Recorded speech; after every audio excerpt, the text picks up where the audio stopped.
Anak-anak berkebutuhan khusus adalah anak yang istimewa. Mereka membutuhkan treatment yang berbeda dari anak normal lainnya.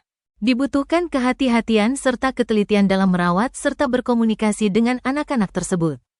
Yayasan Cahaya Impian Masa Depan memberikan pendampingan bagi anak-anak berkebutuhan khusus itu. Yayasan ini dibentuk oleh Luh Ayu Susila Dewi di Desa Panji Anom, Kecamatan Sukasada, Buleleng. Awalnya, yayasan yang ia dirikan untuk memfasilitasi anak-anak yang kesulitan mengakses pendidikan.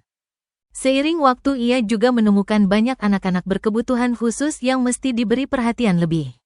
Yayasan CIMD kini menyediakan layanan terapi seperti terapi okupasi, fisioterapi, dan terapi wicara sambil menjalankan pusat kegiatan belajar masyarakat inklusif. Yang unik, PKBM ini menyatukan anak berkebutuhan khusus dengan anak-anak tipikal. Menciptakan suasana belajar yang mendukung tumbuh kembang mereka bersama. Namun perjalanan CIMD tidaklah mudah.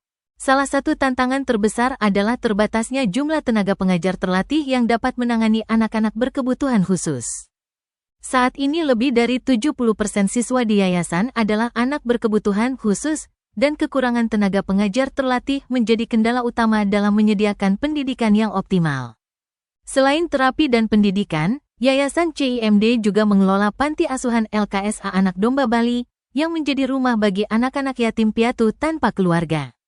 Dengan bantuan masyarakat dan dukungan dari donatur Corporate Social Responsibility, yayasan ini terus berkembang dan menekankan transparansi dalam pengelolaan dana serta kegiatan sosialnya. Melangkah ke depan, CIMD memiliki rencana untuk menyediakan wadah kegiatan bagi anak-anak berkebutuhan khusus yang telah menyelesaikan pendidikan di sana.